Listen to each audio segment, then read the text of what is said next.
And also, just in case if anyone hello. is missing and stuff, hello. Hello. Hello. I have the Hello. good time to interrupt you as we are live now. Would you like some meth Hello, cookies? young lady. Do you like some meth? Oh, God.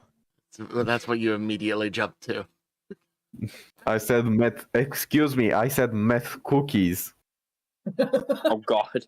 That is still some form of meth, so I will not retract my position, but you are welcome to be yourself. To the audience, when you hear me clicking my tongue and sucking my teeth throughout the entire episode, it's actually me telling you how to make meth in Morse code.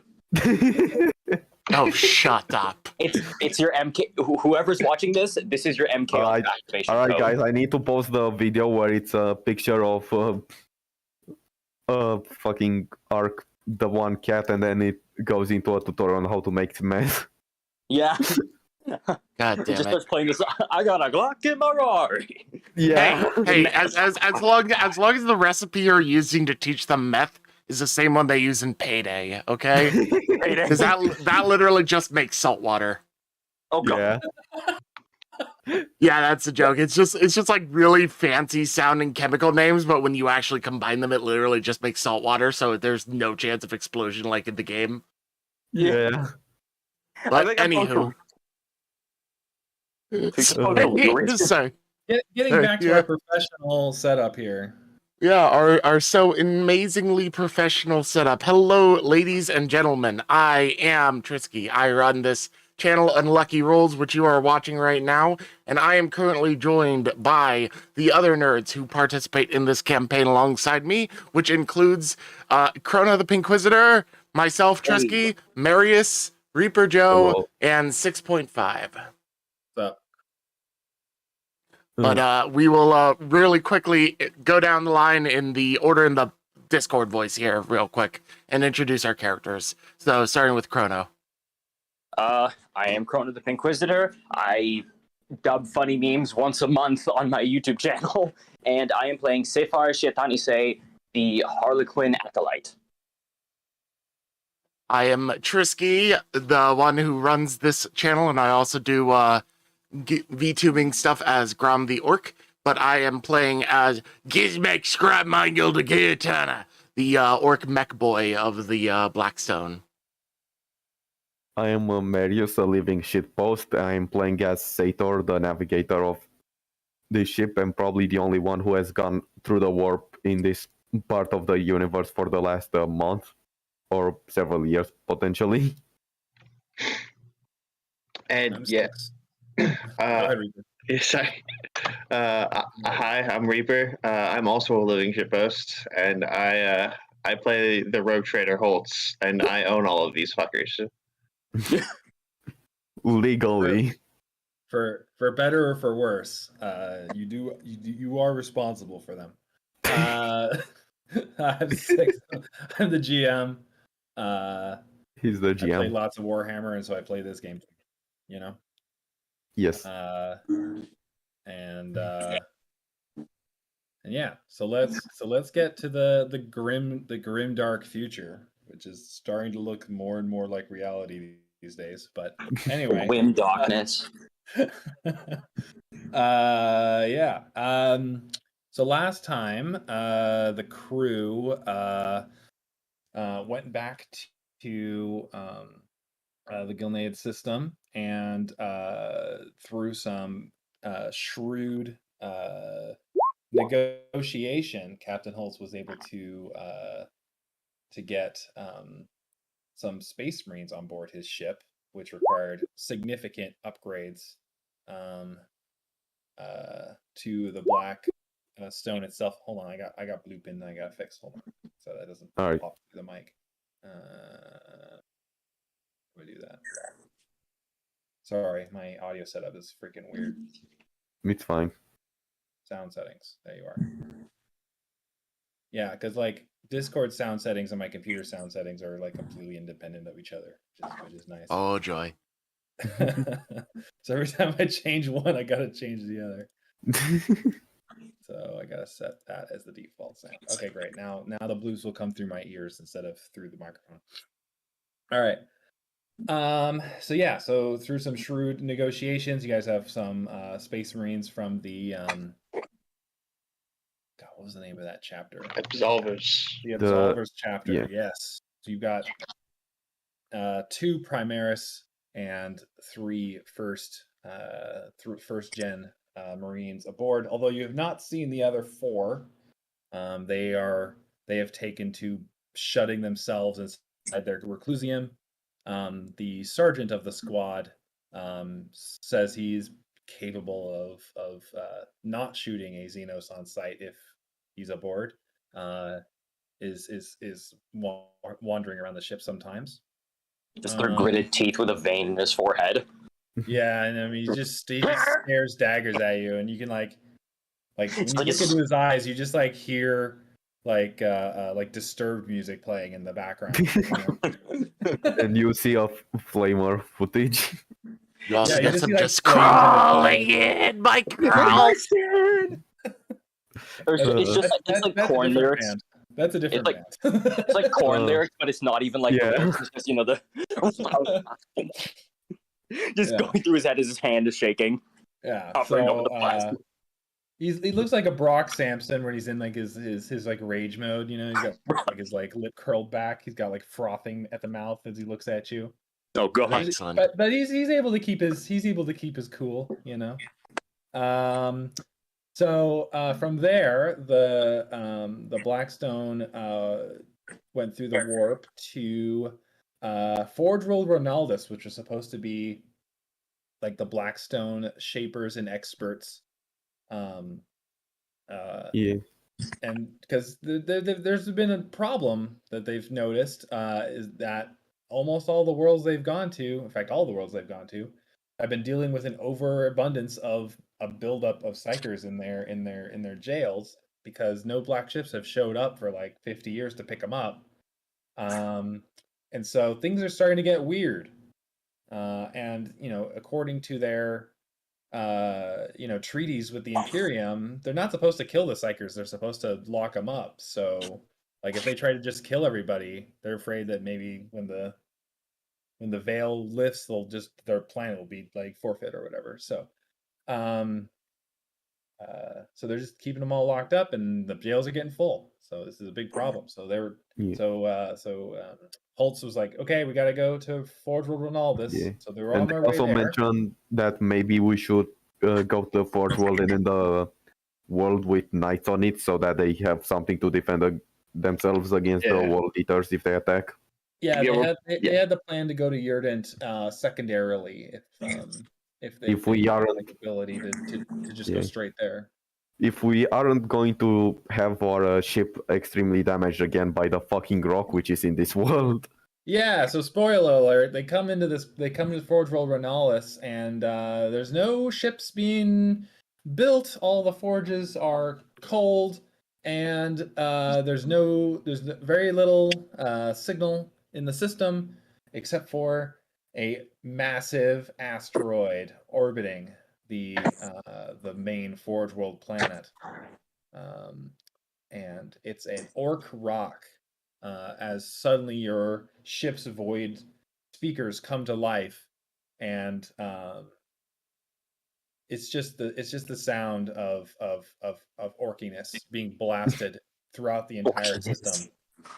I assume that Gizmek probably instantly gets extremely excited when he hears it. It's finally my time to take the limelight. Yeah, so all the speakers on the ship just suddenly come alive with the sounds of rock music, as this orc rock is just blasting out this vox signal throughout the sector. It's just an orc playing on an electric guitar, and it sounds horrible. It's like daggers to your ears. Except for Gizmek, it is the sound. It is the sound of his people. It is the music of his people. The only other people who could enjoy this sound would be Noise Marines. Yeah. And I'll even have they you know it's called Wagcore. Yeah. There you go. Yeah. Kids, let's go! Yeah. So what's the scene on the deck as all of this is revealed? By the way, we were also sort of talking about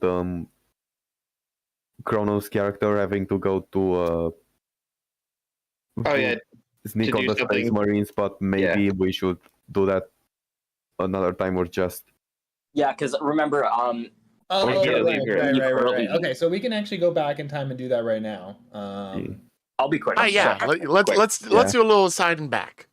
Yeah, let's go to Chrono first, and then we'll come out of the warp, and then the for the sake of not leaving the thread hanging. Yeah. Okay. Yeah. Also, I have to go BRB real quick. Yeah. So what did I miss? Well, when I left last time, sorry. Can't remember what everyone's like activities were.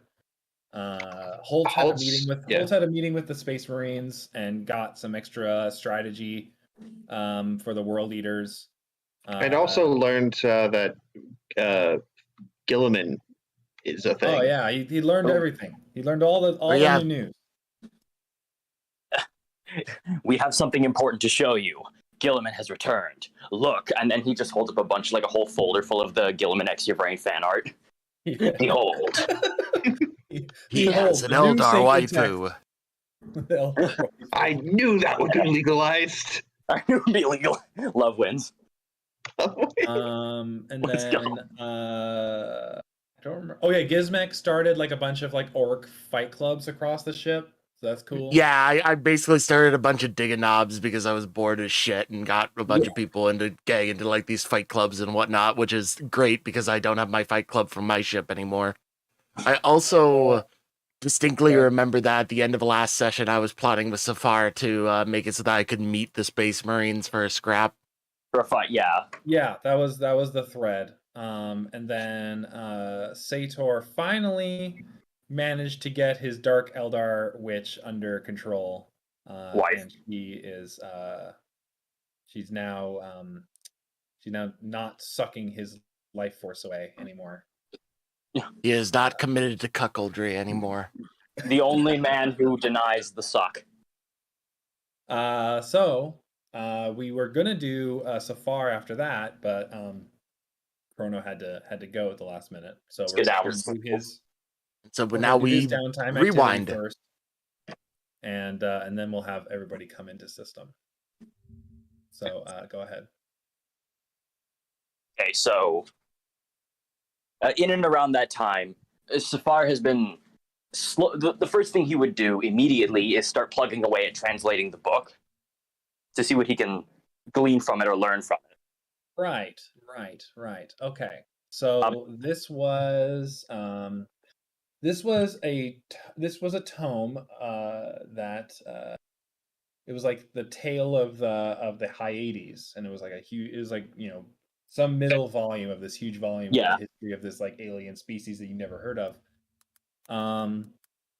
And so you begin to spend some time in your nook reading it and trying to translate it. It's a difficult translation because it's really old Eldari dialect. It's from an old Eldari dialect that's also encoded, and it was encoded using like the culture of the Eldar from that time, and so it's it's a difficult task even for somebody who is a scholar of the Eldar texts such as Saphar. Yeah. So why doesn't Saphar give me a scholar test? You'll get +1 die because you have the Eldar keyword. You have the Eldar like culture. Scholar, where is that? It's an intellect test. It's like 5th down. It's it's above stealth. Yeah. Oh, there we are. Yeah. So this is going to be a difficulty 4 test. He passed it. You got it. Okay, great. Okay. You can actually shift one of those dice too, I'm pretty sure. Yes, you can shift one of the 6s for extra effects. So I'll give you some extra information. Okay, sure. Give me one of the 6s. I haven't used any of my glories, so. Yeah. So the question is, do you want to shift the 6 for extra information, or do you want a glory? I'd say. What would be the difference here? So Well, I can't tell you what the glory. extra information is, because otherwise you'll Oh. have it, right? I feel like the extra information would be potentially more useful. I mean, the extra information is the overarching goal of this. So yeah. It's a big Yeah, thing. so this tome is kind of the overarching like MacGuffin of this side of the story. So Yeah. So yeah, Um, I'll give me the extra information. yeah, so One thing as an aside. Oh, sorry. Yeah. so you begin to read about this alien species, and it's very interesting. Mhm. This species has been watched by the Eldar for quite some time, as they have this very interesting religion relating to the binary stars of their system. Mhm. This species didn't grow in the light of a star of visual light. These stars, they give off only ultraviolet radiation, and so so they're like black stars. I see. They give off a fluorescence, in that the light will like bounce off of things and like illuminate things, but it's like when you look at it, it's like a black star with like a white outline as like the light hits you. And so it's two binary stars that orbit each other, obviously, that are both black stars, which is extremely rare. They're quite large. And there's some sort of they worship these stars, and the text, it's difficult to pull it apart, but it seems that these stars are capable of providing boons to this species through their rituals, and so the Eldar are very interested in this like innate psychic ability of this species to Mhm. command the stars of their system. The Eldar were very interested in building their own like custom stars and planets and things, right? So the fact that the species could control their stars from a distance with psychic technology, without having like, or without even technology, just like psychic rituals, was of great interest to them. So this tome is all about like a bunch of observations from from an Eldar like observatorium that they'd set up. I see. Yeah. And so that's the information you're able to glean from this tome, is about this alien species. And you're not really sure why it's important. Why Holtz has you why Holtz is having you translate this, because it's like, who cares? This is like some random alien species. It could be anywhere, you know. Yeah. Mm-hmm. Like, remember, his thing was also- only just to bring the tome back. He wasn't even. They didn't even say Yeah. he was read it or not. Yeah, like you're thinking about it, and you're like, well, you know, this was supposed to be just like an easy mission. Just grab the book, come back, and complete this collection. You know, Yeah. It's weird that this book is even like out and about. It's seemingly of no purpose. It's just like observations on this like strange alien species.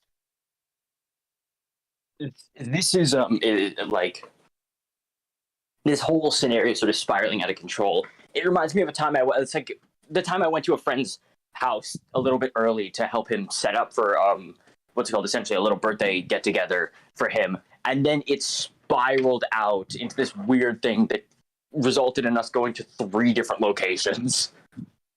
Like, Yeah, it's like this is spiraling out of control.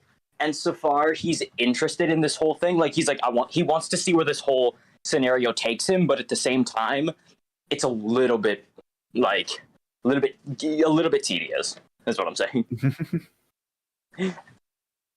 So there's more to this tome to translate. So you'll have more downtime activities, but this is what you get in the time that you have available. Like, I don't think Saphar would spend too much time translating this in one sitting. And another thing relating to me is, listen, I'm someone with ADHD who is currently trying to teach himself German from the ground up. So I know how it is. This is do a little bit and you walk what off. you're going through. Yeah. You do a little, you walk off. You do a little, you walk off. Yeah. I know exactly what's happening. So that's pretty much as far as you're able to take the translation up to this point. Yeah. Yeah. And as a lot, so that would be what he's done in this time is get a little of the translation done.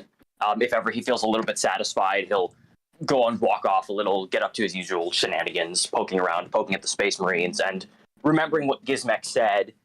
He's going to be scoping out the Space Marines a little bit, see where they usually go, like, because he loves people watching, you know. So yeah. So you've only seen as you're wandering the halls. Give me a stealth check, and I'll see how good the perception of the sergeant is. One. There is passive. One sneak check. But there is passive perception too, by the way. Awareness, I mean. Passive awareness.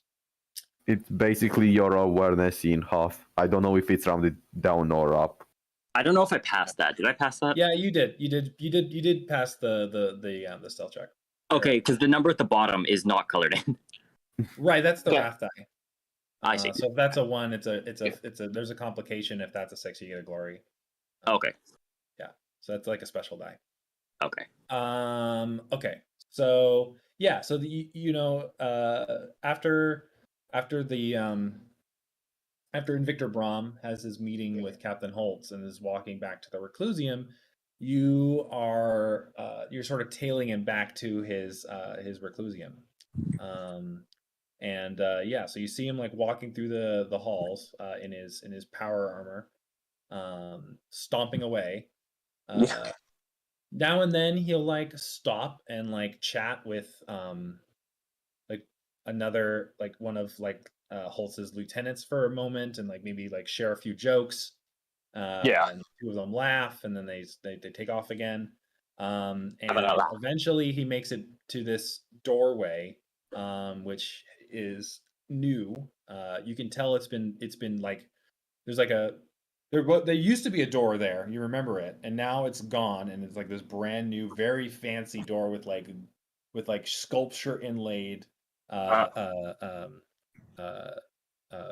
it, and it's flanked by like 2 giant statues of Space Marines. Immediately he's interested.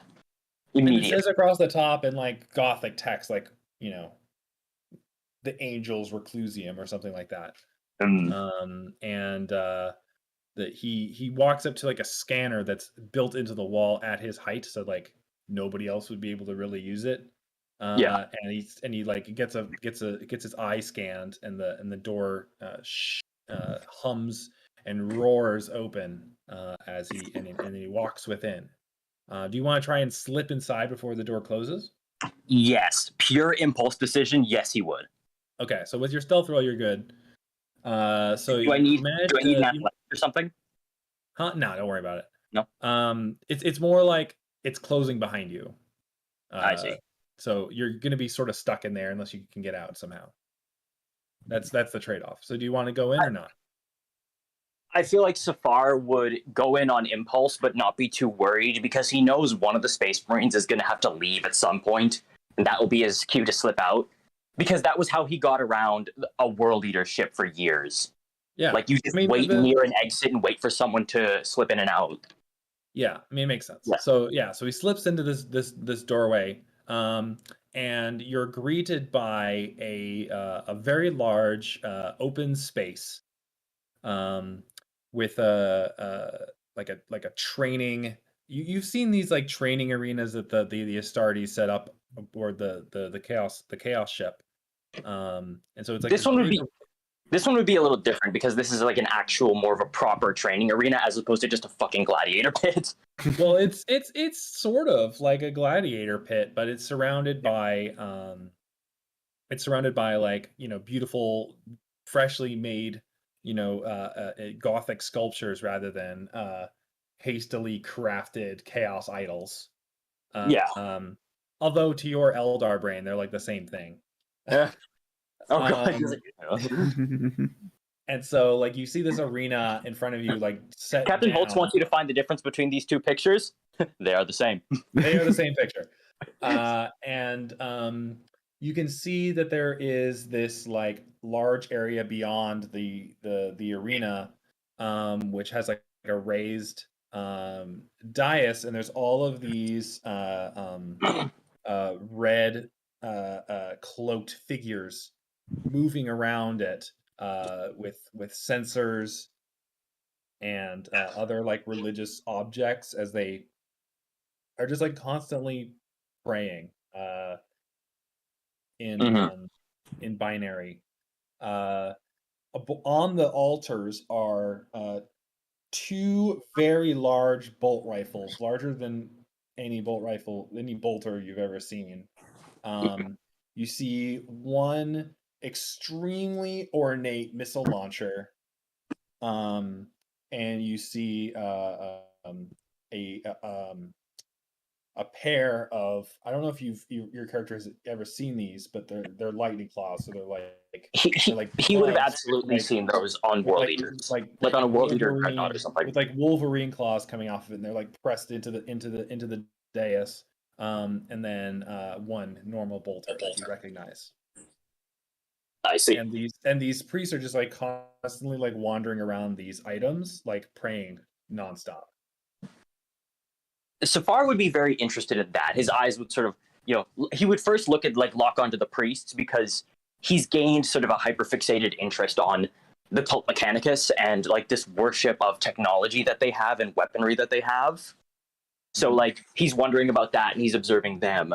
And then his eyes are going to track over the weapons. His eyes are going to settle on the missile launcher and like, do you know when a cat like sees something they like and their pupils just go circular and expand? Yeah, so he's like, what's this? Yeah, so like the other weapons look nice. They don't look like incredible. This missile launcher is like insane. It's got like some sort of gargoyle over the launcher part of it. It's got like some sort of fancy metal like inlaid in patterns across it. This is obviously like a master crafted weapon. It's a relic that one of these Space Marines owns, I guess. You guess. Now and then you'll see one of the tech priests like take one of the items down from the dais and like lay it down on an altar, and then like all of the priests will like pray to it. And this priest up at the altar will like slowly open up the machinery and like clean the weapon. He's currently doing that to one of the lightning claws. He's got like the lightning claw like open, and you can see him like going into it, and they're like you can see like little like welding like as he fixes some of the interiors. The little like blowtorch or little soldering like wire. Yeah, and meanwhile the chorus is like giving their like 300th verse of the the canticles, the hair canticle, yeah. And so while this is happening, you see two men. They are tall enough to be Space Marines. They are cloaked in like these fine velvet red robes that cover their whole body, and then they go over their face like a Gregorian monk, sort of. I have a question about how many Space Marines are aboard the ship. Like in terms of, is this a whole exactly five? Five, yeah. 5 exactly. Okay. Yeah. Okay. Yeah. So these two, they like they come from some outside corridors to this space, opposite sides, and they walk down to the combat arena, and they like pull their cloaks off, and they're mostly nude except for like a loincloth, in the similar way that those world eaters were doing it. One of these Marines is like significantly taller than the other. The other one is significantly more like stout. And they go to the walls and they grab weapons of extreme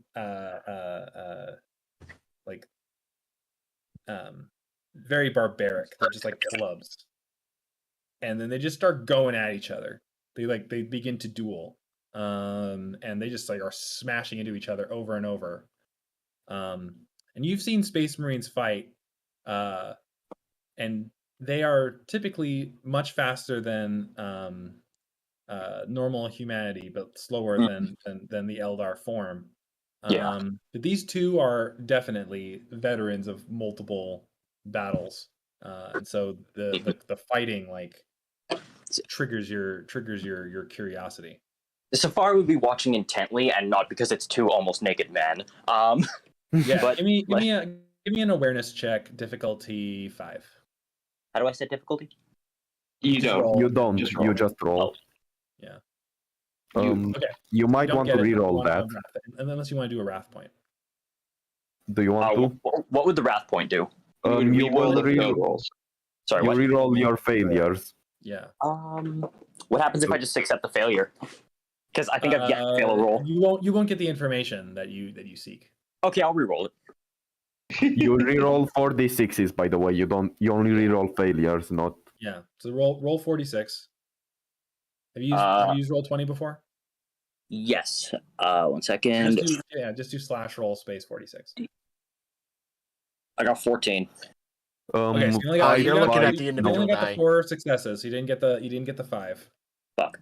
So I'll give you a little bit of information, but not like the Before you give me the information, let me just like set the scene a little. So Saphar is watching intently. He finds it interesting. By his observation, their fighting is more like he can tell that these guys probably couldn't go one-on-one with a world eater, but he can see that their fighting style is more refined and more based on theory as opposed to raw instinct. But in the end, like him watching this, it's less like, a warrior watching other warriors. It's almost like watching a nature documentary where you start seeing it's like one of those BBC nature documentaries where they show like two like hippos or rhinos just start ramming into each other and you just hear in the background, extraordinary, truly extraordinary, something like that. But it is something that's interesting, and he's wondering like, why is that one smaller? What's going on here? Like, is this just training, or is this some kind of rite of passage? These aren't like really intent questions, but he has like his little flights of fancy watching this go down.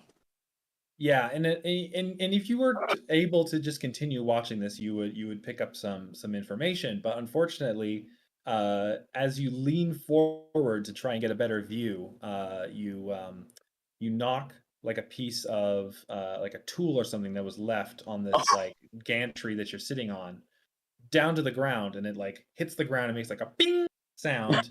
It's like stepping on a everyone twig. looks in your direction, but you're not there anymore. You're already gone. Yeah.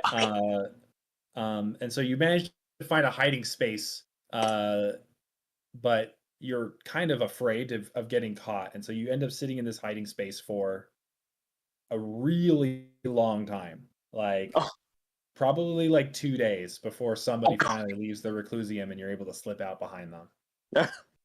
Okay, first and foremost, he did not expect it to be that long. He did not expect 2 days, so he regrets this. He's like, this is a bad decision. Just so you know, like that's how often people come in and out of the reclusium. Like it's really, really rare. Everyone that lives there lives there. Everyone that lives outside lives outside. It's not like the tech priests are leaving at the end of the day or anything. By the way, just for a little bit more of a scene setting, when Saphar leaves, there is a servitor there. You don't know what the servitor is there for, but I will say it is literally just there to remind Gizmek that if he goes in there, Holtz is not responsible. It's just a servitor. Gizmek. This The one's not me servitor. because I can't read. No, Gizmek could read just fine, but here's the thing. It has like 20 sticky notes on it that have just been slowly like accumulating over time. Every time he passes by, he's just like, Yeah, there's like this scene of Gizmek like stomping. There's like this scene of Gizmek stomping past the reclusium, trying to like go up to it. The servitors are like, Gizmek, you will die if you go in there, and you're like, Gizmek, no. And you like stomp off. It says that Gizmek pulls out like a sticky notepad, writes a very quick note that just says, "Oh, here's a complaint," and just sticks it to the head of the servitor and walks off. The servitor doesn't even say anything. It just plays an audio recording pre-recorded by Holtz. Gizmek, no.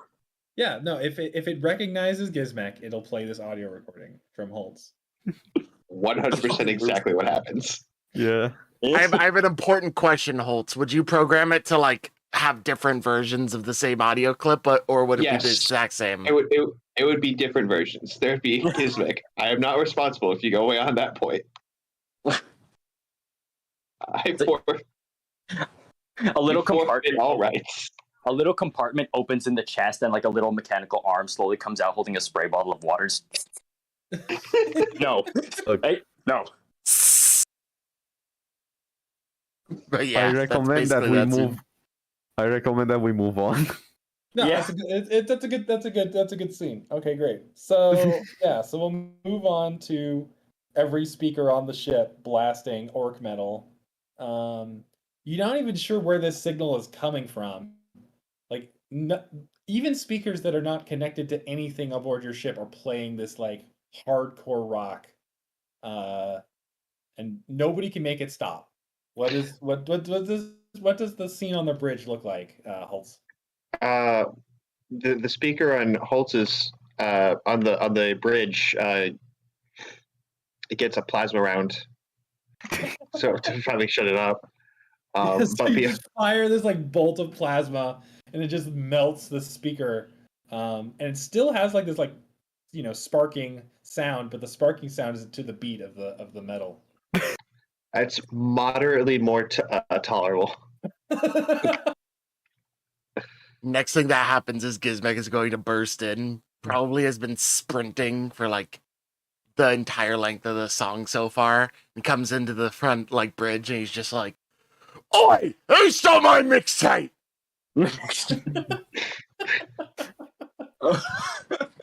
And I think one of like Gizmek's like mechadendrites is like playing the music as well for some reason. Like it doesn't make any sense. Yeah, you can't escape it. I think it's like Medicaid. I think his Medicaid mechadendrite has something that looks like it could be a speaker, and it's playing the rock music. Gizmek, I swear to God, if you don't shut that thing up, I will tear it off of your back. How long has it Yeah, been playing? you'll have to try. It's good music, it is. How long has the music been playing for?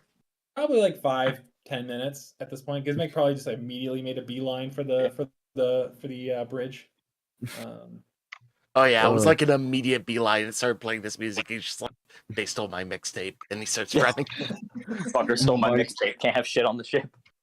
By the way, is there any signs that this is orc or is just fucking metal music? It's all metal music is orc music in 40K. It's definitely Except not, the one that is, definitely except not the one that's World Eaters music. Because World that's Eaters. a little bit more like industrial. This is more like Sator would try to start more like looking Buck, out. Sator would start trying to look out for where could this be coming from, but he would be looking for like noise marines. He wouldn't be expecting orcs. Well, give me an awareness check. Difficulty 3. It would be either awareness or scholarship, but I don't mind either. As you peer into the warp. No. You kill him. Yeah, I think that I got it. Yeah, you get a glory point as well. I also have 2 awareness. Yeah, I can shift to D6s. So I'll probably do that too. One of them for an advantage and another one for another glory, I guess. Yeah, so the advantage. Okay, so the advantage is actually a thing. That's good. So you like look out into the warp with your eye, and you can just like you can see just like waves of information coming off of this meteor orbiting this world many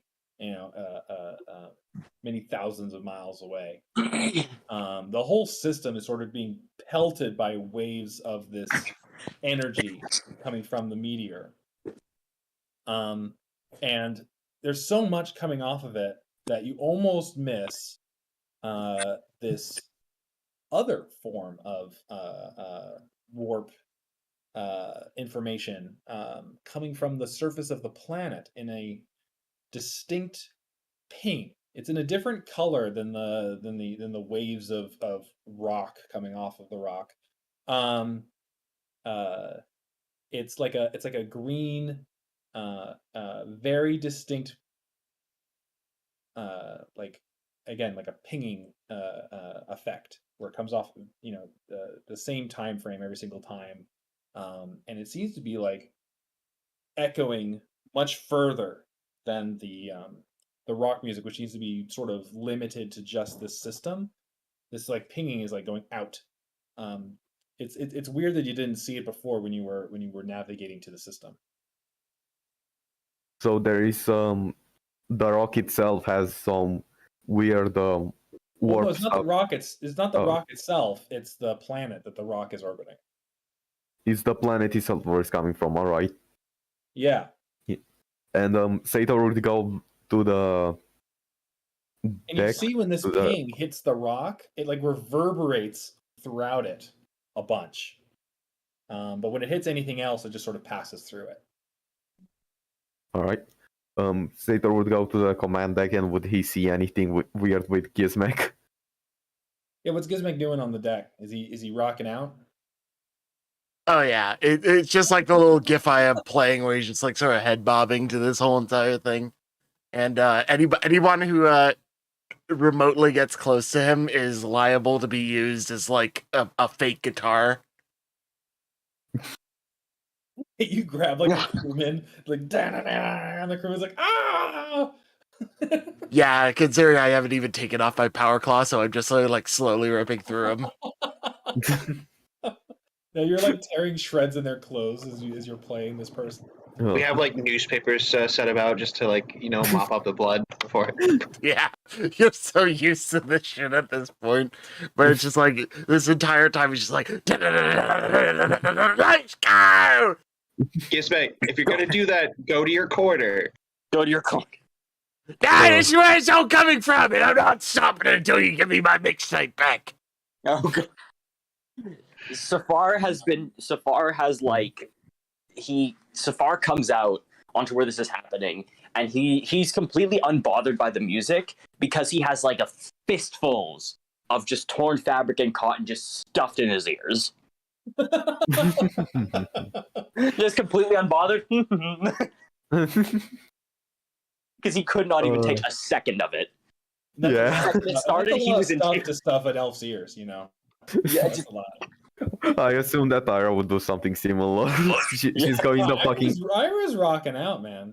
understandable. I was throwing yeah. back. Ira in the fucking her and the clan Escher chicks are just like high and dancing. yeah, I was about to say that. Clan Escher. So Yeah. Sator goes the command deck. Does the single also replicate of Gizmek in some weird way? sorry, what? The single coming from the planet in the warp. No, so the signal coming from the planet is like a ping. It's not like music. Yeah. So it's not reverberating off of Gizmek as well. It's just reverberating off of the rock. You just reverberating off the rock. Like you would miss it if you weren't so close. Like if you were like as an and also you would miss it from all of the waves of music filling the system as well. So it was only because you rolled such a high awareness check that you even saw this green pinging. Yeah. As well as so- all this other stuff. Sator would go to Holtz and tell him, probably speaking louder than normal because of the music. So there's this. You also know from that awareness check that the warp is like roiling in the system thanks to this music pelting it. Go ahead. It's fine. So two things. There is a weird single coming from the planet. It's that I haven't been able to see it in the warp, and I'm not fully sure how it's although it is very faint, and also the warp itself seems to be not having the best of days. What? The warp is not having fun. Small signal from planet. In the So back, far, just what did he say about a gun? Yeah. If Holtz says what again, Sator will literally just write it down. He does. He absolutely says what again? What? You write it down, you hand it to Holtz. Holtz can't read it because it's vibrating so hard. I can't read it. It's too loud. No, moreover, Sator can't write because it's too loud, because it's vibrating too much. It's just like chicken scratch. Yeah, it looks like the kind of like font that you would get on a metal album cover. It's all scrappy. That's awesome. Yeah, so what does Holt say? That's well, I guess we're investigating that. I don't know what. I can't think with all of this racket. Sator writes down. Just fine. This is my element. Sator writes down. I recommend sending the Space Marines to the rock, to that weird asteroid. It seems to also be replicating the single weirdly. Good enough for me. Oh. And I call Victor Brom to the command deck. He's already on his way. Okay. He says, "What is this noise? This is orc music. It is ruining the sanctity of our reclusium. Sator also shows him the same paper he showed the Every priest Holtz. is spewing forth this trash from their mouths rather than their prayers to the Emperor. This is unacceptable." Somebody saw my mixtape and they still won't give it back. Sergeant, we have orcs, if you couldn't tell. Yes, he looks at the void map and he's like, "Yes, I could see that, but why is it so loud in here?" My navigator has noticed some discrepancies. One, that music is being reverberated off of the rock. Two, there seems to be some sort of signal that's reverberating on the planet that reverberates through the rock. I think I couldn't read it because it's so loud. Wait, you said a rock? By this point, Sator is literally just drawing down with fucking pencils what he saw in the warp. Gizmek actually at this point finally like takes his Medicaid mechadendrite over to him and just like punches it like twice, and I assume just because of the orkiness of the whole entire thing in the Wa field, it shuts off because he told it to. Say that again? I missed that. He wants to. Yeah, he gets his mechadendrite over. There's that little part that you said looked like a speaker that was blaring out this noise. But Gizmek finally brings it over to himself, and he's just like, I mean, he's an orc too, and he's one with the Wa field, so he just like bashes it a couple times to finally get it to shut up because he's interested in the rock. And it's like which is something he could have done at literally any time. Yeah, he could have done this at any point, but now, but somebody mentioned a rock, so now he's interested. Yeah, so the music doesn't go away because it's still playing like in all like the nearby like hallways and stuff really loud, so it's like echoing into the bridge, but like there's no like direct sound coming from anything in the bridge right now. So you can still hear, you can still sort of hear it in the background, but it's not like so loud no one can hear each other anymore. What was this about a rock? Look at the holo map, Gizmek. Yeah, it's a rock. Yep, that is a rock. As Sator was telling me, there seems to the music seems to be coming from the rock. However, what interested Sator, and feel free to correct me if I'm wrong, Navigator, but there is a signal that is coming from the planet that seems to be reverberating off of the rock and nothing else. Is that correct? Exactly. It really took us 5 Well, that's interesting. So you told me this rock stole my mixtape. Yes, Like, Gizmek. Victor The rocks. Brom has just got like his like fingers on his like the bridge of his nose, like he's like trying to like hold back a headache. And he says, "This music is obviously being sourced from that orc vessel." And he like says vessel in like the most sarcastic way possible. And then he says, "They're clearly invading the Forge world. We must stop them." I agree, Sergeant. But how big is it? How big is a rock? Before I like say anything further, like is it like it a is typical a ship? meteor with thrusters attached to it. It's quite large. It's like a small moon. Okay, so like Yeah. 1-on-1, the Blackstone would definitely be like a little pea shooter, essentially. Pretty much, yeah. Okay. The question is how. The question is, we're not equipped to handle something like that. Not to mention, I don't see where any of the Blackstone ships are, or if there have been any that have been made. Who knows how long these orcs have been here? Yeah, you're like looking at the forges, the shipwrights, and there's like no ships in the shipwrights. There's none under construction.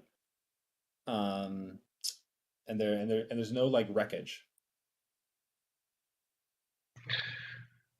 The worst case is that the orcs use those ships for scrap, and they'll be continuing to mine this area for scrap. Don't know what the orcs would want with this place, though. A scrap and a scrap. Well, obviously they're being dragged here by whatever this signal that your navigator has discovered. That's my theory too, Sergeant. Which is why this is a typical strategy of the worshippers of the foul gods. They'll set up these transmitters to bring foul Xenos to a world and do all their dirty work for them. you're familiar with these. I have seen this once before. Can this be stopped? We must go to the planet and destroy whatever it is drawing them here, and the orcs may get bored and just leave.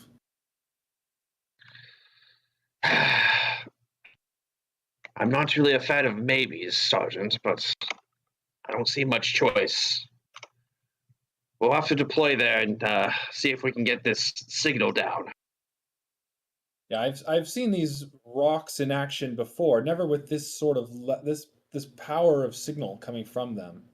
We may need to disrupt the music as well if we wish to leave the system. You said the warp was roiling, yes? He like looks over at Sator. Indeed. That doesn't sound like we can just leave. So, would it be all right with you if, considering I am an orc and have probably, like, even though I'm a freebooter, I've probably been privy to some of this stuff, at least in stories. If I could do, like, some form of, like, scholar or some kind of check to pull something out and just be like, hey, this is probably the better idea. You think you got the right idea? You ain't an orc. This is what an orc would think. Yeah, like what kind of thing do you want to know? So I can get a difficult. Basically just like a Gizmek is listening to the Space Marine and Holtz and everyone else talk about how to properly get this orc rock to go away. And he's immediately perking up at, maybe the orcs will get bored and go away. No, they bloody won't. There's a human place there. There's a scrap down there. What's the better idea? So he's trying to come up with a better alternative to just trying to make them bored. Okay, that's a good idea. Go ahead and give me a scholar check, difficulty 3. All right. Any bonuses because this is an orky kind of thing, or nah? Yeah, you get +1 die because you got the orc keyword. You might want to spend a wrath point. Mm-hmm. Or a glory, I mean, yeah. Yeah, spend a glory. Do we have yeah, sure. Also, you have to remove one a rat from Satar because of Oh, yeah. Saphar. All right, so that's before everything else. So that is a okay, cool. That's And I you had to gotta. roll extra, so you might Yeah. be able to pull some extra sixes. So And you have the I glory. didn't add the extra. Oh nope, that's a 1d2, not a 2d6.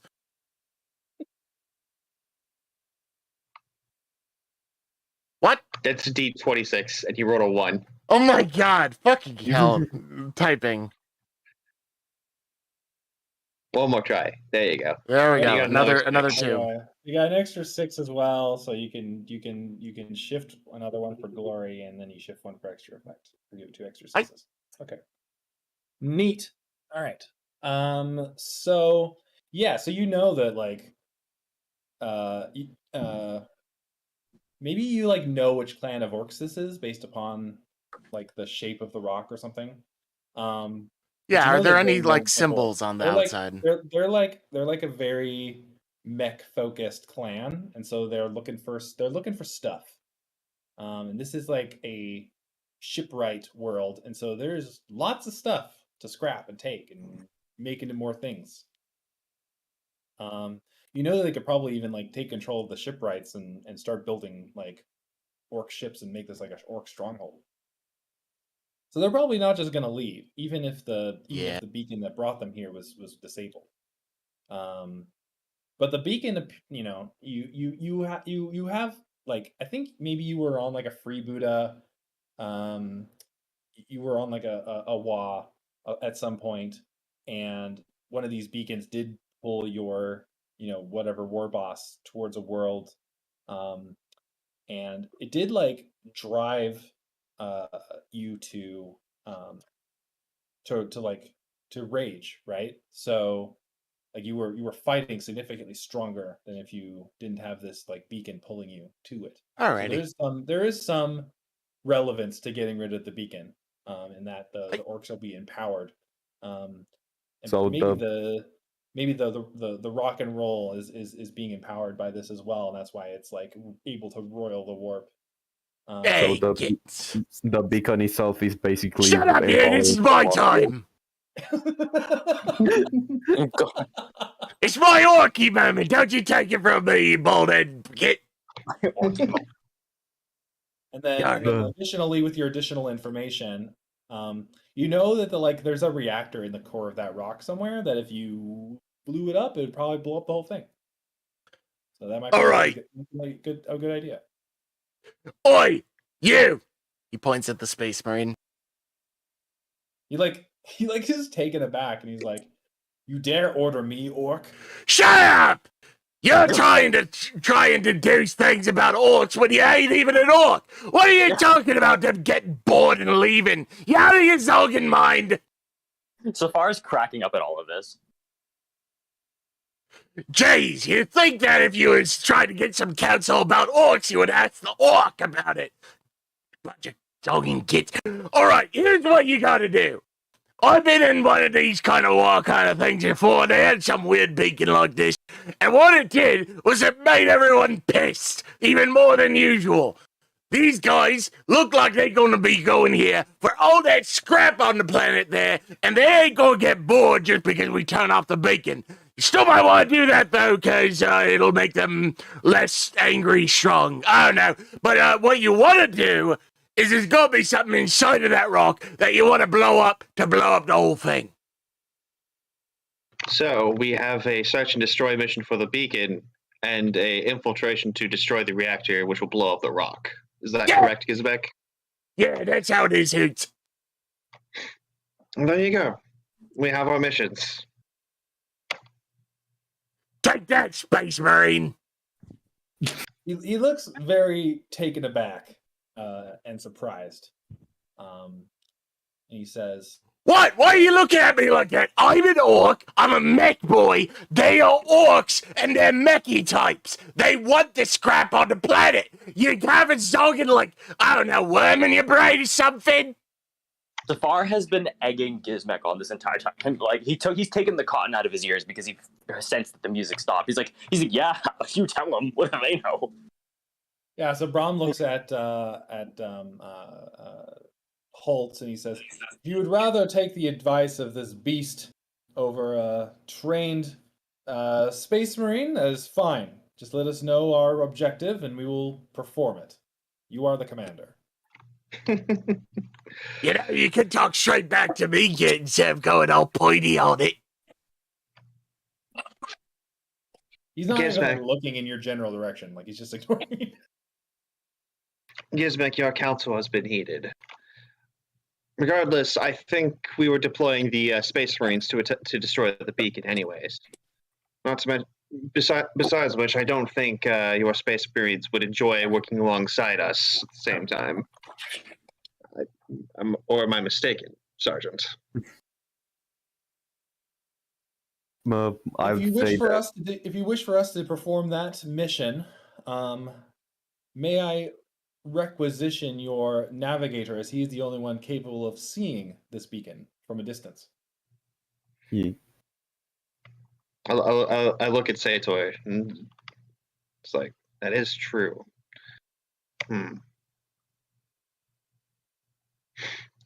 We will protect him to the best of our ability. You need not worry.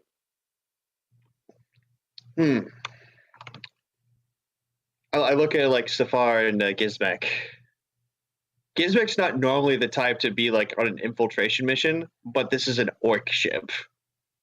Yeah, he would know his way around better than anyone. Yeah, and there's also If you want to navigate and operate on a warship, you want to get me involved. Yeah, and then there's Saphar, who is like actually stealthy. Yeah. Yeah.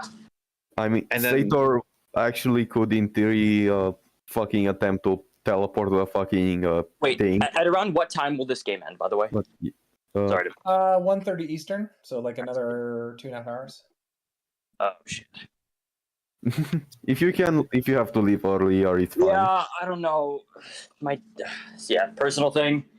My dad's It's been acting up fine. lately, and yeah, I'm Yeah, trying no to worries. think. We can stop after another hour if that's fine. We can stop at noon Eastern. No, That or you guys do the infiltration thing, but something Saphar has to do his stuff early.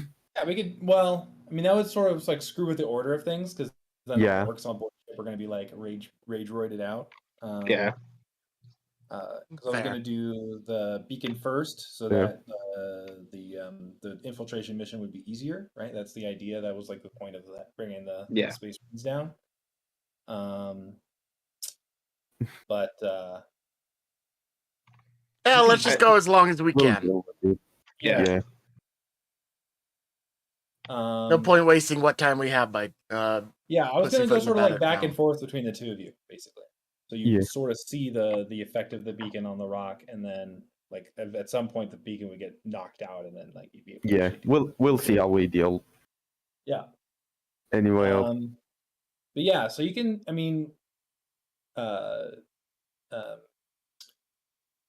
Sator, you can see like how much the like music is affecting the warp in the system. It is like thick and roiling. It is bringing forth like a warp storm as well. So damn. if you're gonna perform a mission, you gotta do it quick. So yeah, I mean that's sort of what I thought too, because like take the Space Marines and go to the planet to get rid of the signal, and then Saphar, Gizmek, and probably some Randys with Holtz will go to destroy the rock. Yeah, Yeah, that sounds like the plan. Like- infiltrate like a melt bomb onto their reactor and then get out of there. Pretty much, yeah. Yeah. Okay, cool. Invictor Brahm nods and he heads back to the Reclusium to begin the process of releasing his marines upon the world. He asks that Sator meet him in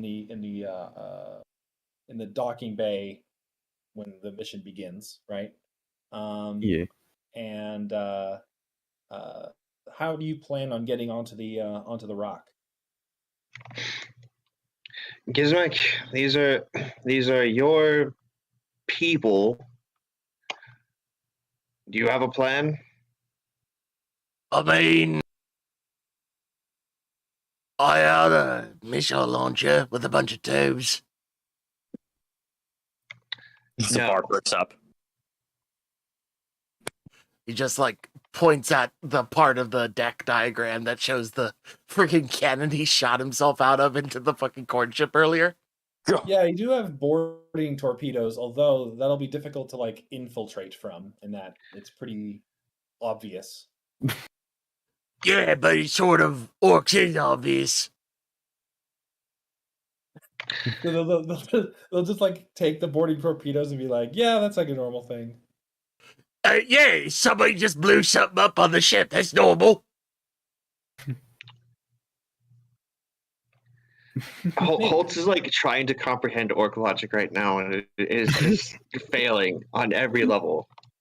He doesn't know if Gizmek's talking out of his ass or if he's like actually serious. With your good scholar check, Gizmek, you think you might be able to like modify one of the lighters to look like an orc ship, maybe, and then you could just sneak it on. You could even paint it blue, the most cunning of colors. Oh god. Well, that depends. What is the? Have I actually figured out what the fuck the faction is? Like you said, it was an mechy kind of faction, but is it like the Evil Sons or something? Let me look up orc clans real quick. The most mechy thing I know is the Mechwa, which is I forget the yellow faction, the yellow clan's name. Yeah. I think it's gonna be not the snake bites. They're like more. It would be the Aren't it would the very snake likely bite- be the Bad Moons. Yeah, they're probably bad moons. So they probably have like the symbol of the bad moon all over their rock. Yeah, because bad moons are the rich clan, and so if they're looking for scrap, that's a big thing. Yeah. They're normally Aren't- yellow, so lots of Yes, explosions. They are the richest of the orc clans, as their teeth grow faster than anyone else's. Hey.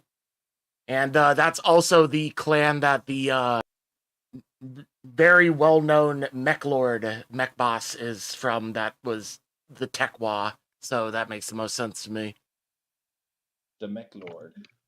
Yeah, the mech lord, the biggest big mech, is a Bad Moon's big mech war boss who commands the Tekwa, which is literally the Wa that's going on in one of the books, Brutal Cunning.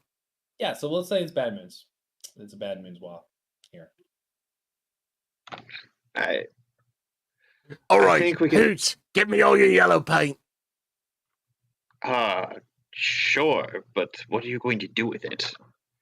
Get me a ship, get me all the yellow paint, get me a bunch of scrap metal. We'll get in there. Done and done. You heard, and I turned to Wonders like you heard him. Get some yellow paint to the hangar bay, and some scrap metal. Yeah, she's already requisitioning it. It's being brought down. And so one of the like older lighters is being decommissioned for this, I guess, because it'd be easier to lob scrap onto it and make it look like an older vessel.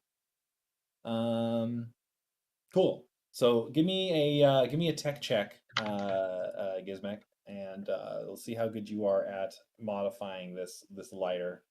Hey, all right, let's get that tech check in. It's definitely orc technology. And this will take the place of like a stealth check against the orcs like perception check. So it's just like whatever you roll is just going to try and beat their passive awareness on the rock. Hey, all right. Let's see. It's double my rank and then a +1 because I'm using my thing. I actually do have this set up right. I keep forgetting. Damn, that's shit. Let me use a wrath on Pretty that. bad. Yeah, you wanna wrap that? By the way, you need to remove one wrath from both Gizmek and Saphar.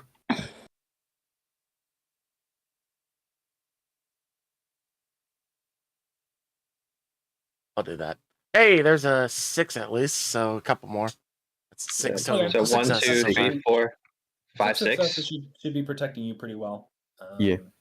That's 6. So you get to work and you manage to lob a bunch of scrap metal onto the front of this lighter. You give it like a big, you like build like a big moon with a smiley face on it, and you paint it all yellow, and it's just gaudy and awful to look at. When Good. you're done, Good. you're standing there with like a paintbrush in your hand, and like the lighter's like one of the corners of the lighter's literally like dripping yellow paint onto the flight deck. It's like so thickly painted on there, and it's got like bubbles in the paint, and it's like very thick, but it looks orky.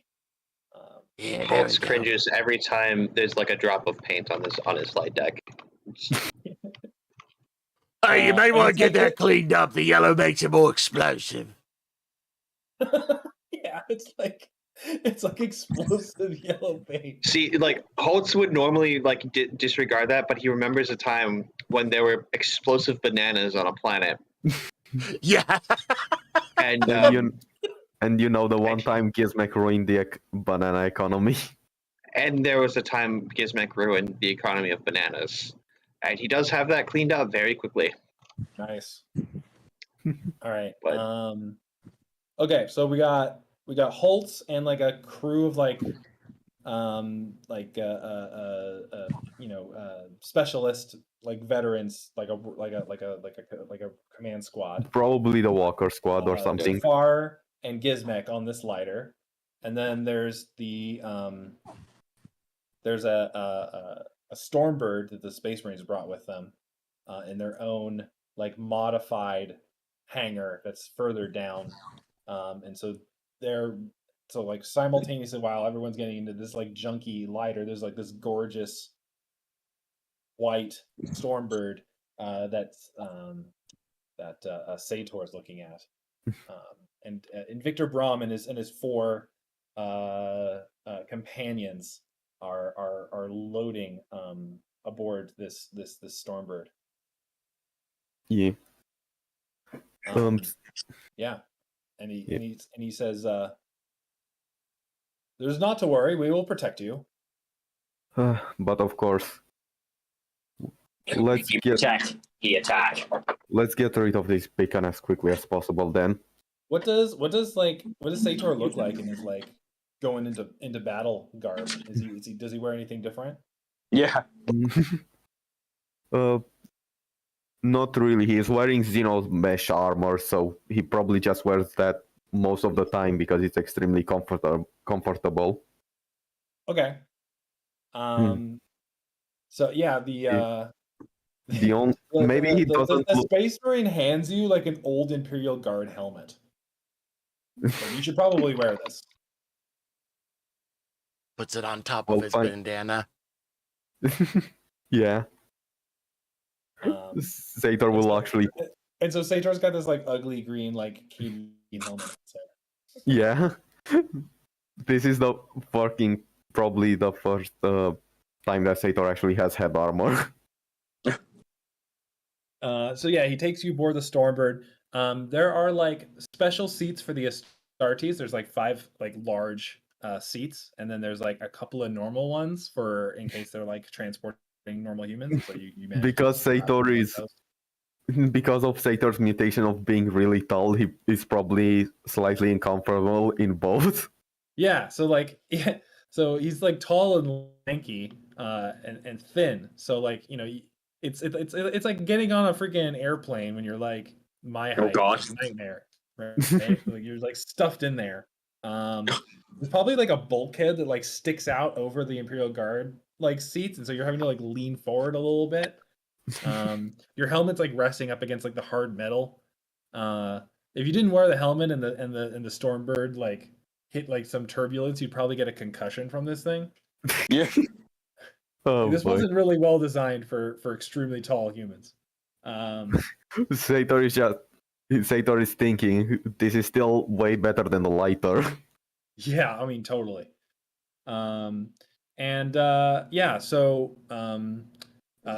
Invictor Brahm stands before the Stormbird, and his compatriots come forth one at a time, and they perform an oath of moment for the sergeant, in that they will destroy this beacon, or my life is forfeit, and they like staple like a contract to their shoulder pad, with a purity seal.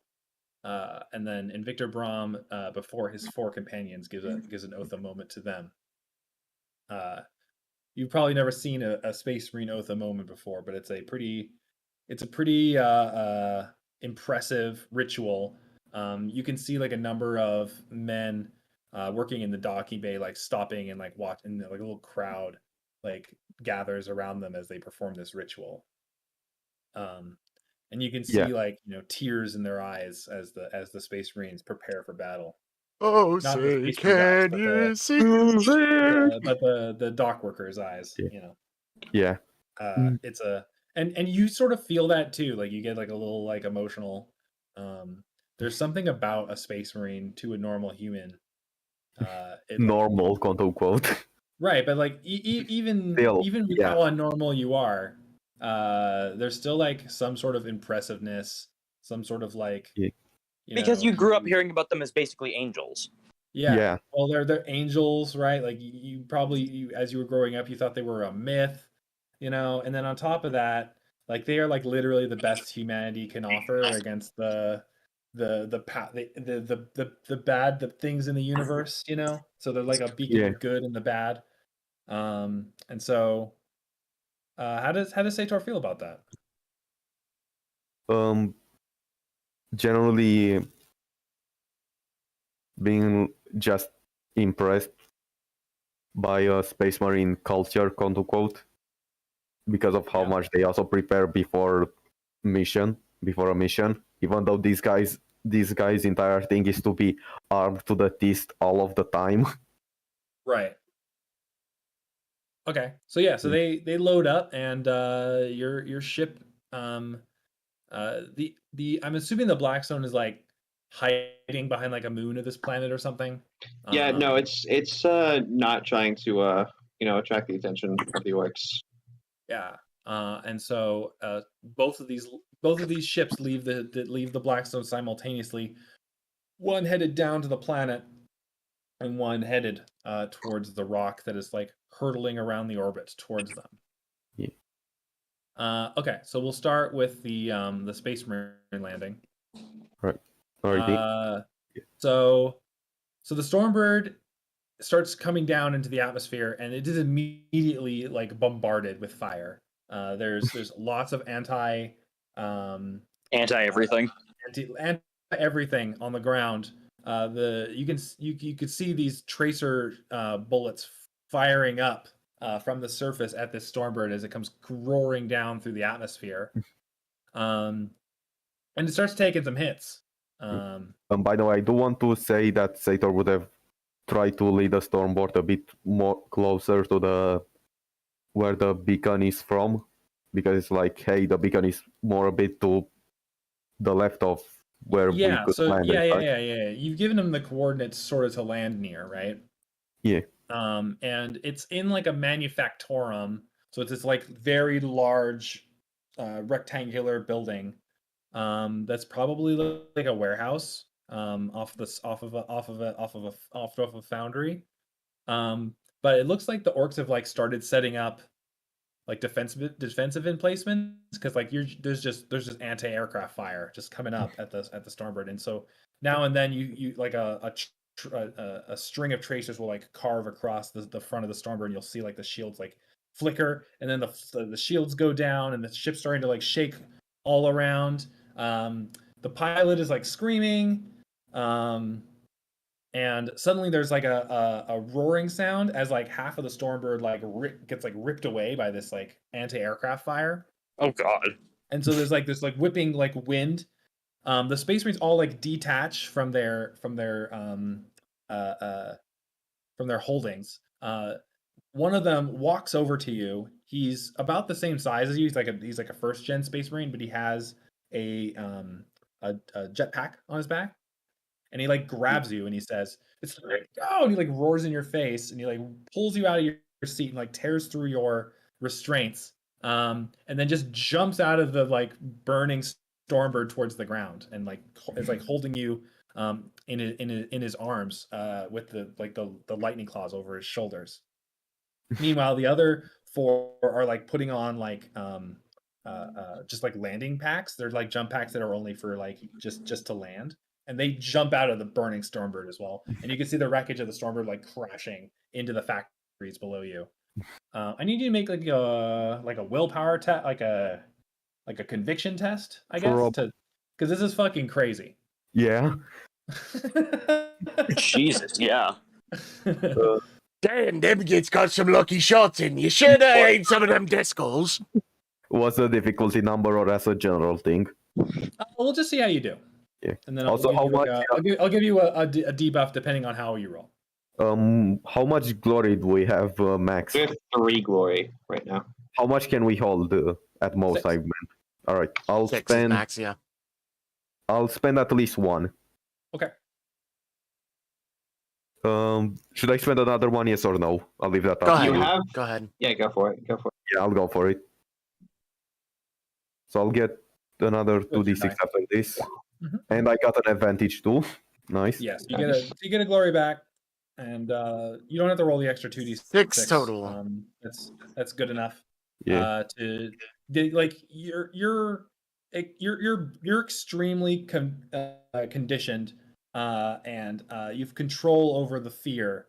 So even when like the Stormbird like rips in half, you just sort of like look at it, but you don't like scream out in fear or anything. Sator is just thinking, how the hell did orcs set up defenses? Well, they might have been here for a while. You don't know. Unfortunately, I need to step in here.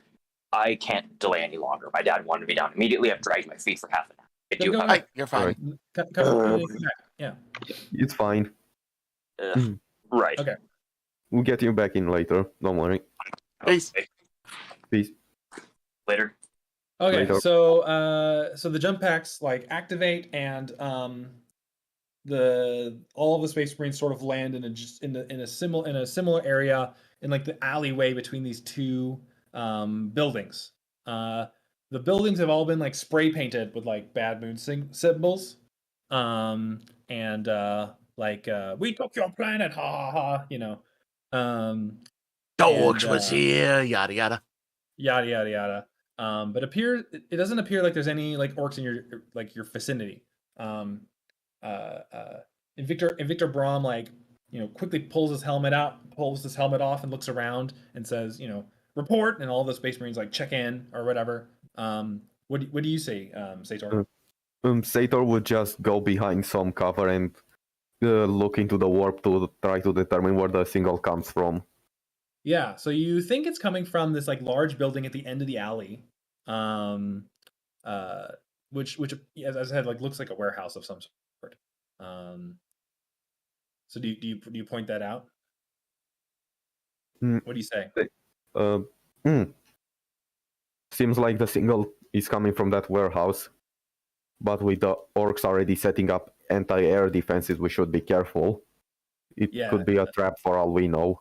Somehow. Yeah, Braum says Roger, and like he like puts his helmet back on, and then says, follow behind us closely. We will be the tip of the spear. And they begin to clear down this alleyway. Yeah, Sator. They all 5 of them work in very close coordination.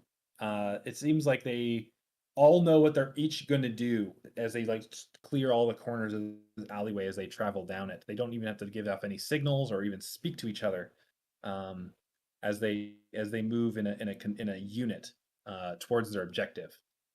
Yeah, Sator is just trying to do his best to not take cover of where another Space Marine wanted to, but that's probably not a problem because they are likely faster than him and in front of him too. So yeah, right. Like Victor Braum keeps like looking over his shoulder to make sure that you're following him, and sometimes he'll like put out a signal for everyone to like slow down for you to continue following. But they're making a pretty breakneck pace down this alleyway.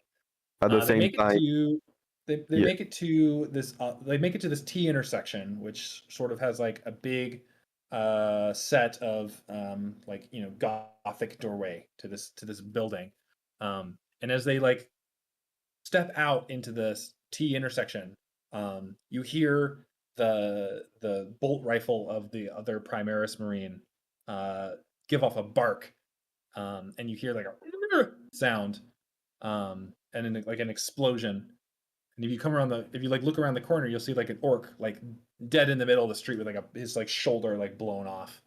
But like when that sound that the bark, suddenly you feel the warp around you begin to roil, and all of the speakers begin to play that rock music on the street, and then there's this sound of alarm, and suddenly around the corner you see like a tide of orcs come just charging down the street at the five of you, or the six of you, I guess.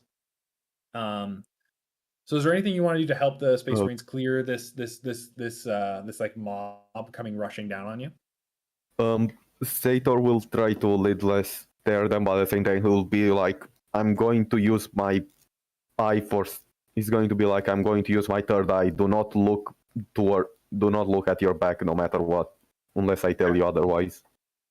Yeah. So you open your third eye onto this incoming horde. What's the rolls on that? What's the rules? DN's targets resolve 30 meters.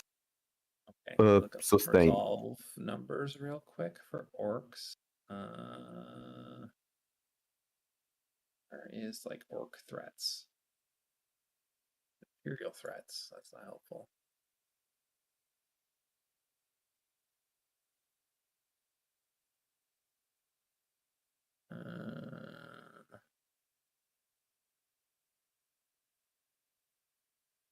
All right, let's go with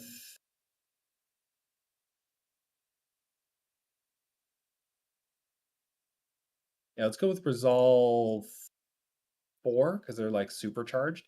Yeah, so these orcs are also like not a normal green color. They're like a pale like red color, and you can see like their eyes are they're almost glowing with rage. That's worrying me. Yeah. I'm probably going to spend at least another glory for this because, yeah. Okay. Should I spend our final glory now too? No, or... I would like to use it for our section. Yeah, it's fine. I'll do my roll at the D6 later then. 2 successes. What was their resistance again? 4, so you'll have to reroll. Yeah. I'll use my wrath to reroll the 4 dice. Sure.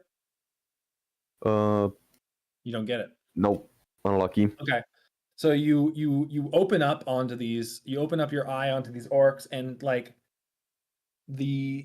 as you do so, the pinging signal like comes out of the warehouse at such an impressive velocity that it like rattles you. It rattles your brain, and you're unable to concentrate on the horde approaching.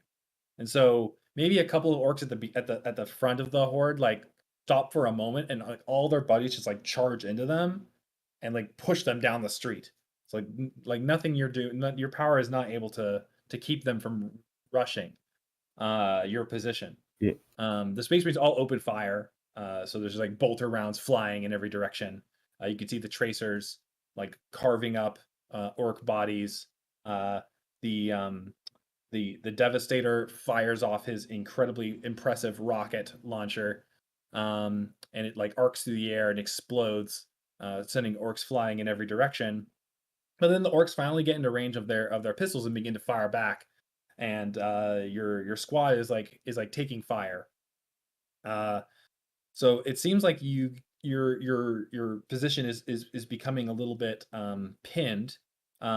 You have an opportunity to run into the warehouse by yourself, or you can try to command one of the Space Marines to come with you, which will make it so it'll be difficult. But the rest of the squad seems to be pinned down here, trying to keep the orcs at bay. What do you want to do? I could give them one of the fancy random effect grenades and tell them to throw it because Sator isn't good at shooting.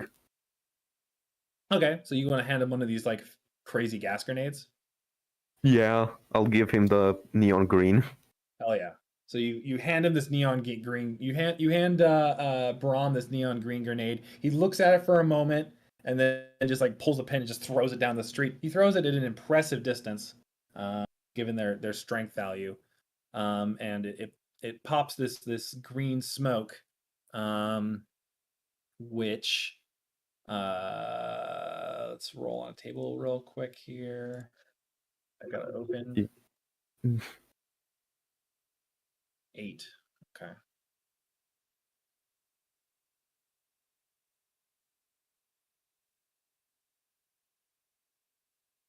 Yeah, I gotta roll the orc's resolve, Oh boy. which is higher than usual because of the raging effect. They pass. Okay, so they just charge straight through this green smoke as if it is nothing.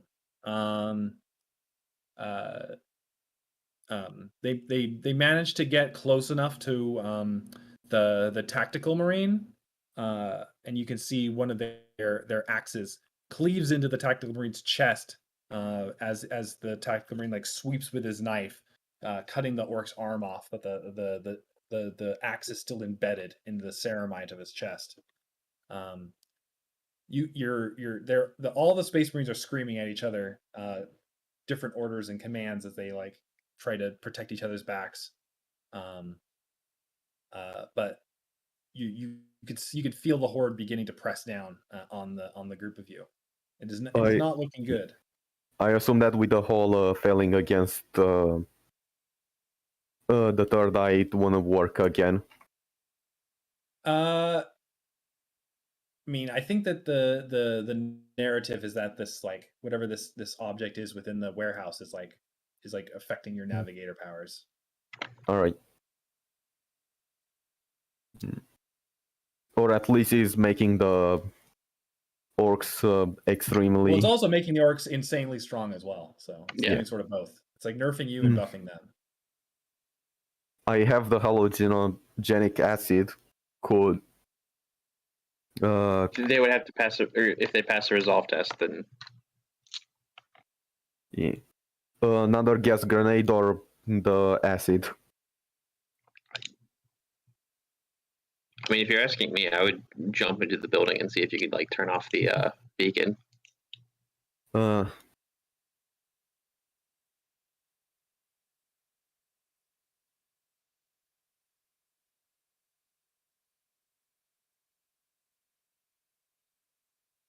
do you want to do? I sort of want to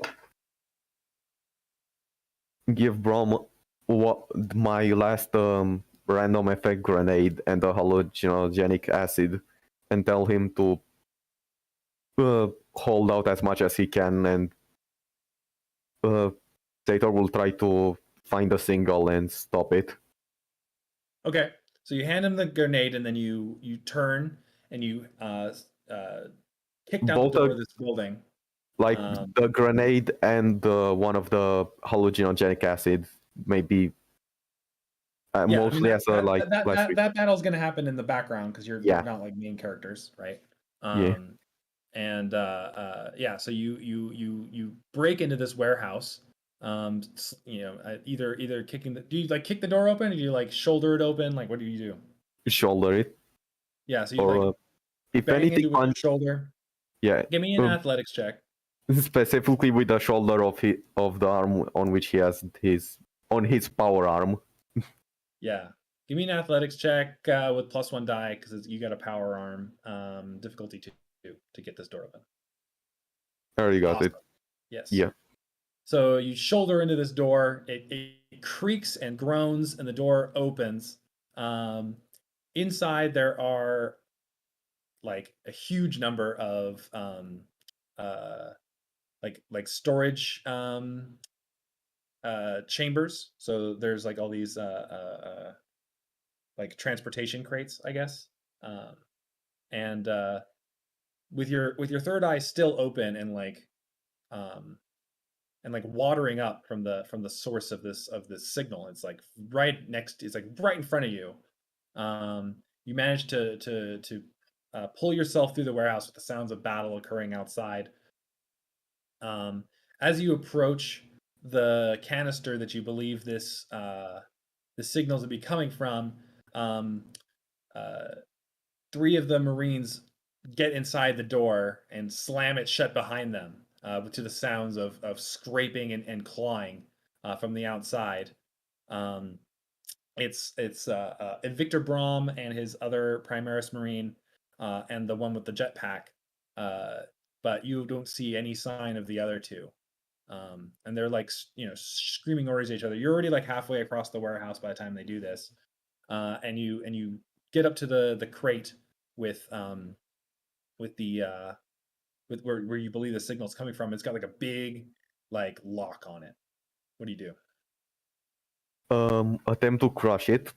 Is it like a padlock or? Yeah, it's like a big like gothic padlock. I have an Archaeotech class pistol. Or Yeah. Okay. So you don't even have to roll for that. You just point your Yeah. prize pistol at it, fire. There's a hole that appears in the middle of the lock. The lock falls off, and the door opens, and you see something inside that like shocks you. There's there appears to be some sort of like humanoid creature in the center of this crate.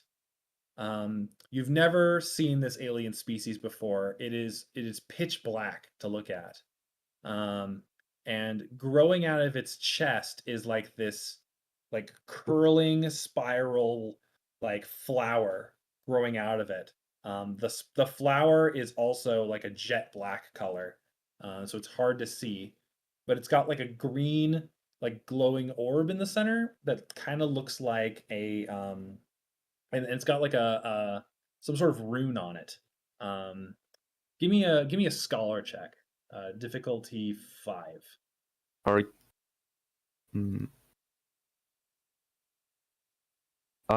want to. Yeah, you pass. Yeah. Right. So this is a Necron rune on this sphere, Oh. and it's blinking green, and every time it blinks green, you feel like energy is just like rattling in your mind. Sator urgently starts crushing it with his power fist. Okay, so you like step forward with your power hand and just like grab the green orb on this flower and just start to crush it. Give me an athletics check, difficulty 2, with the +1 die again. Yeah, I already succeed, but I can shift one for glory. Or would there be any bonus for shifting it for something else? You could do it quickly. So I would Yeah, allow do one it more Marine to quickly. survive. Yeah. So you just like step forward and just like grab the crystal and just like snap, and this crystal just like shatters in your hand, and immediately the flower that it was within begins to recede into this body, and the body begins to like melt into the floor. The crashing on the door takes significantly less like it begins to get significantly less impactful. The Marines are able to like brace it, and eventually the sound from out in the alleyway just like goes away, and the Marines like come over to the crate that you're standing in front of, and they're like, "What is that?" The only thing left is basically some black goo. Or Yeah, there's like black goo all over this thing, and you've got this crushed like green crystal in your hand. there was a weird Xeno species I've never seen before. Pure black. It had a flower growing out of its stomach with this Necron crystal inside of it, which seemed to be the source of all of this warp, all of the anger the orcs felt. Brom's got his like helmet off, as he's a Space Marine sergeant. They always have their helmet off. He wrinkles his nose, and he says, "Foul xenotech." Likely. Have the followers of the dark gods no shame? Will they use anything? Hmm. He seems to think that this is like a chaos thing.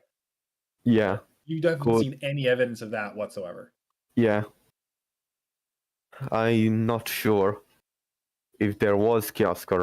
If it was chaos, I'm pretty sure that there would have been a lot more corpses around here. Chaos isn't usually this clean. Yeah, this is pretty clean. Except for the goo all over the ground. And like there's this like weird, like all black, like alien species that just melted. It was difficult to tell exactly its form because it was in like a dark canister and it was like pitch black, right? But it was definitely like some sort of humanoid form. You're not really even sure what you were even looking at. Yeah, because Sator was so confused by all of the It happened really war fast. shenanigans. Yeah, and you were also like, your brain was like bursting with the energy as well. So you're not really sure what you were looking at, but it was weird. Either way, you should probably make sure that you should probably check on your battle brothers outside. They have fallen. And can't get up. Fuck you. I suppose you should retrieve their bodies or whatever you prefer. Well, I one of feel them is not going to be retrievable. The other one we shall drag back to the ship. They now lost the gene seed. That is not good. Yeah, that's pretty bad. He looks As pretty. He looks minus pretty one a down whole on gene it. seed. He looks pretty down on the whole situation. But he leads you and the rest of the crew out of this building. You're Sator not really sure how actually you're want gonna to get do something off. before leaving. Yeah. Sator would like to collect the black goo in a vial Okay. Yeah, that's a thing. because might as well try to discover a bit more about what this was about. Yeah, I mean, it obviously looks like extremely necrotized tissue, but there might be something in there worth exploring. So you managed to put some of that goo in a vial, and then off screen the group of you are going to find some way to get off of the planet. Yeah, Sator would also like go through the warehouse and hey, we should maybe try to check if there's any people left alive. Oh, there's nobody left alive. Damn. All right. There's a lot of dead bodies around. All right. Damn, shit's fucked. All right, Yeah. first I need to I'm gonna run this down back again. Okay, black goo, and Sator is also keeping the remains of the Necron crystals because Yeah, that's a good idea. And it's lost its like inner light, right? It no longer has whatever energy source was powering it. You've crushed that, but it's still got a dark green like crystal color. Yeah, Sator isn't planning on restoring it, mostly keeping it either as a trophy or to check whatever the fuck it was made out of, potentially. When you guys make it back out into the alley, it is like a war zone out there. Like there are like hundreds of dead orcs, like body parts galore in every direction. One of the Space Marines has a orc choppa to the face, and like crunched in the armor, and the Devastator Marine is also like just like covered in bullet holes. He's been shot to death. His rocket launcher is just sort of like limply leaning up against the side of the building. And Victor Braun picks up the rocket launcher and leaves both of the bodies behind. And didn't he say that we'll be dragging one of them, or does he was thinking about it, but then like he realized that you guys have to find a way off planet, so there's like no way he's gonna fucking drag. If anything, we'll play me back once we get to the Blackstone and such. Yeah, like you might be back to collect the bodies, but we'll see. Yeah. Okay. So now we are going to change the the view over to Holtz's crew going aboard the Rock. Yeah, with Gizmek's modifications, as long as you fly casual in orc style, so not casual, they don't seem to detect it. And with Gizmek piloting, he knows how orcs fly. They fly in like weird random ways. And so orcs fly direct with thrusters at max. So so you're taking like random turns here and there, and eventually make it to like a landing zone, quote unquote, on the side of the rock. So the rock itself is like a meteor, right? Huge meteor, and you can see like the orcs have built like structures out on the outside of it to access the outside, and obviously the inside is probably like honeycombed with tunnels. Yeah, they're like thrusters and gun bays, but it's probably not much in the way of like docking ports because this thing is intended to like ram into a planet, not act as like a long-term ship. Yeah. And so the group of you land, and do you guys want to delay this until Saphar gets back, or yeah, I was gonna say we should wait Yeah. until he gets back. Okay. So we're gonna call it here. To be honest, Yeah. this is pretty good timing because I'm expecting any moment now for the family to get home with groceries, and I'm probably going to want to be around to be the focus. So I can actually works. launch at a normal time for once, so that's awesome. hey, crazy ideas. But once again, thank you for joining us for Unlucky Rolls and our Wrath and Glory campaign here, the Blackstone Tales. Once again, I am Trisky, joined by Marius, Reaper, and 6.5, with our other friend, Crown of the Pinquisitor, who had to head off a little bit earlier. We are going to call it for today, but I hope you have a lovely time. Thank you very much. Bye-bye. Good day, everybody.